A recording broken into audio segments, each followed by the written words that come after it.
Anyway, Pedantic79 said, should I have settings like auto resolution and auto sign damage turned on? Are there any other settings that are important? Yeah, you should definitely have, here, I have the game pulled up so I can go tell you which settings that I use, but auto assign damage is very, very important to have turned off.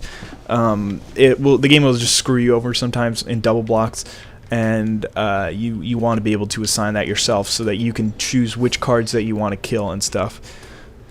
Auto resolution isn't as important generally. It's just like if you pump with a Liliana Shade, will it do it 1 at a time instead of 20 at a time, which is obviously a lot better. But anyway, I have the combat animation turned off. Simplified targeting is very important to have turned off. First, you can sort your hand any way you want. I do it by mana cost.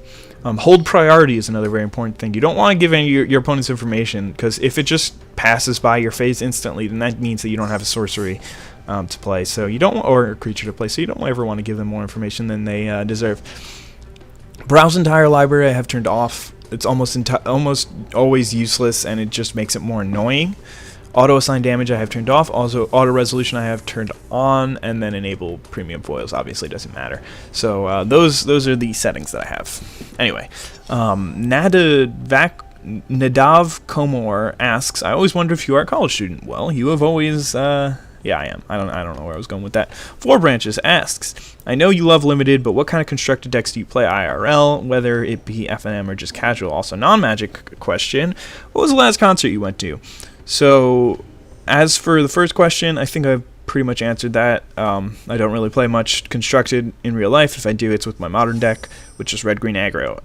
Non-magic question, what was the last concert you went to? I've never been to a concert. Six Joe Sixpack asks, what is your favorite legendary creature? That's very easy, because Niv Mizzet, my favorite creature, is legendary.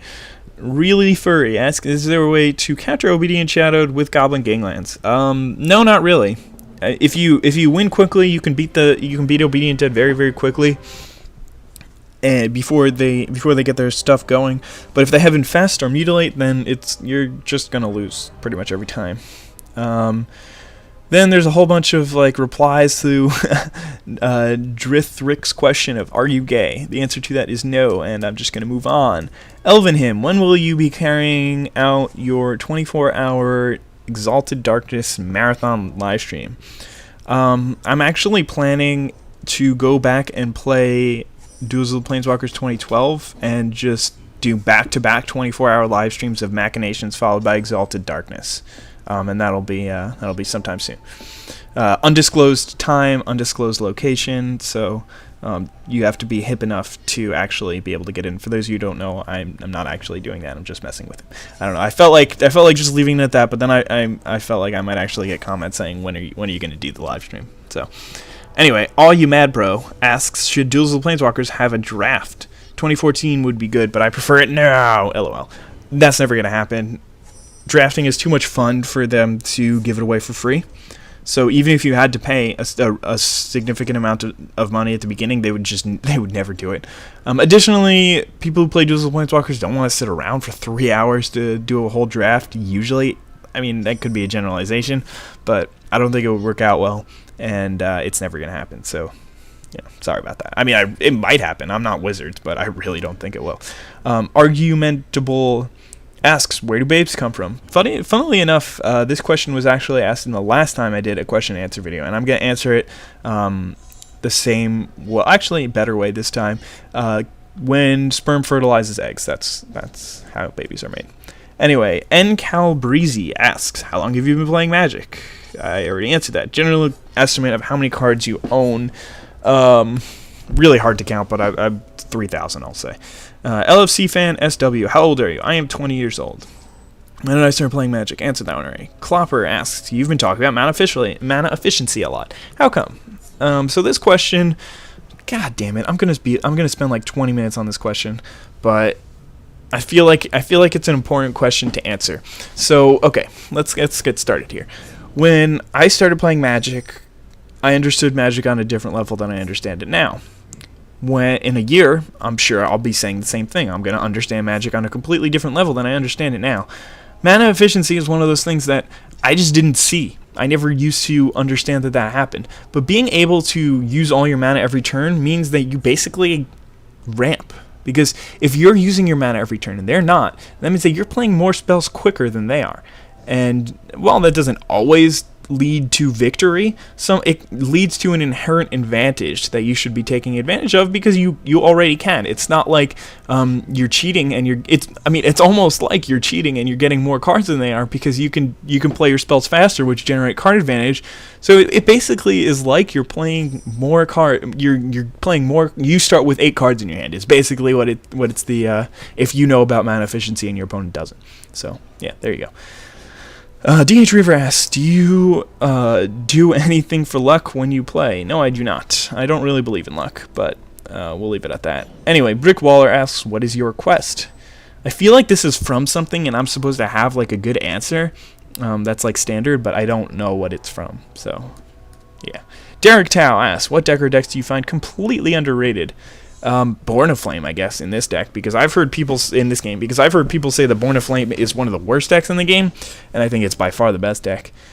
Taylor Sites, what is your favorite and least favorite color in Magic the Gathering? Favorite color, I mean, I play Reed and Gred a lot. I'm not even going to go back and fix that, but I play Reed and Gred a lot, and I guess I play Black the least. So, yeah, I don't know. Lego Vids asks, why do you never call me back, bro? And I also, I did not do enough preparation. I was gonna go find like a song. I think there's a song that has that line in it, and I was just gonna start talking in song rhythm for a while, and then I thought that would be really funny, but I didn't do that. So anyway, Funny Kenshin asks, what are some rituals you do before playing Magic? Sit down, open packs if I'm doing a draft, turn on my Xbox if I'm playing on Xbox. I don't know. Pi Training 1. For those of you that play on Xbox Live, okay, he's talking about, okay. Yeah, you sent me a whole bunch of messages and commented on a whole bunch of videos. Apparently somebody hacked and the game didn't work properly, so I do apologize for that. That really sucks. I know just how annoying it is when you lose when it's in the confines of the game. So obviously if it's outside the confines of the game, then it would be really, really annoying. So sorry that those kind of things happen to you. It sucks. Michael Goldfish asks, my question is, what is your favorite deck to play, regardless of how good or bad it is? Ancient Wilds is so much fun. Ted Dompey asks, alright, been waiting for another QA. I've got 3 questions for you. What is your favorite deck spanning all 3 arcade games? Favorite deck? Probably Zombies. That deck was so much fun to play. Which Planeswalker is your favorite for both flavor and power level? So for flavor, well, flavor is hard because like I wasn't around when most of the Planeswalkers were printed. I do think that it's really cute. I don't understand how Tamio makes sense, but I do think it's really cute that Sorin was like black and white, and he can make vampires, and he can also give you like an Anthem effect, which is a white thing. And then his thing is like destroy permanents and make them come in. I don't know. I do like that for flavor wise, but definitely I like Garruk Wildspeaker the best. He's the most badass and the coolest.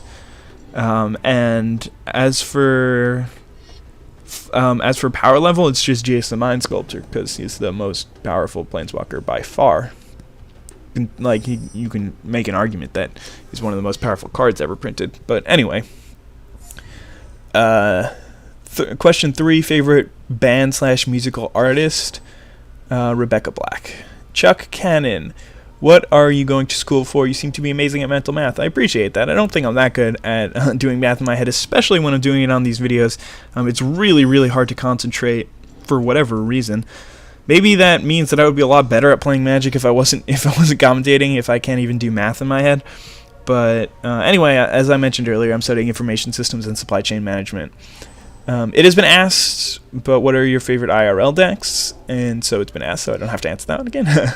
And number 3, how do you feel about standard meta and the cost of the cards? I mean, I don't really like standard meta. It's really Delver-centric, and I'm not a fan of the card. it seems like, I mean, okay, so there are ways to minimize Delver's flipping, and basically, as a player, by saying, okay, well, I can just stack my deck with a lot of instants and sorceries, and I can play Ponder, which allows me to rearrange the cards on the top of my library so I can get these flips. So those are things to minimize the chance, but there's nothing that will prevent the game from happening. Turn 1 Delver, flip. Now all of a sudden I have a 3/2 flyer that I paid 1 mana for, and my opponent couldn't do anything about it, even if I am able to do it. So basically I have to, he's going to have mana leak, so even if I sideboarded in like a Plummet or something like that, well, obviously that wouldn't even be the best way of killing it. Just, let's say I'm playing black and I have Dismember or whatever, and then I have to pay 4 life, whatever. Okay, so let's say I don't even know what I'm trying to say, but even if I do play a spell, then I have to worry about mana leak. So then by the time I even actually do counter his spell, it's already done 9 damage to me, or 6 damage to me, or something ridiculous like that for 1 mana. And I know that the deck's built around it, and I know that there are ways to minimize the luck, but I really just don't like that fact about Delver. Delver just seems like such a variance-based card, and it's not really fun to play against, and it's probably not really fun to play with either, because when you don't get those flips and you wait like 5 turns and then you're still not flipping, you ponder and then you have to shuffle it away and you still don't get the flip, then it gets really, really frustrating, I'm sure. So I don't really like that. As for the cost of the cards, it would be really nice if they didn't cost much money, but I understand that the game would not be able to run if the cards weren't worth a lot of money, and if Wizards didn't make a lot of money off the cards. So it makes sense that they have to that they're expensive, but it is annoying, and it makes it a lot harder to get interested in the game. So anyway, there we go. 45 minutes. Probably gonna, I mean, like, there's no way that I make this into just one video, but this was a lot of fun, and I hope you guys did enjoy it. And yeah, have a nice day. Bye.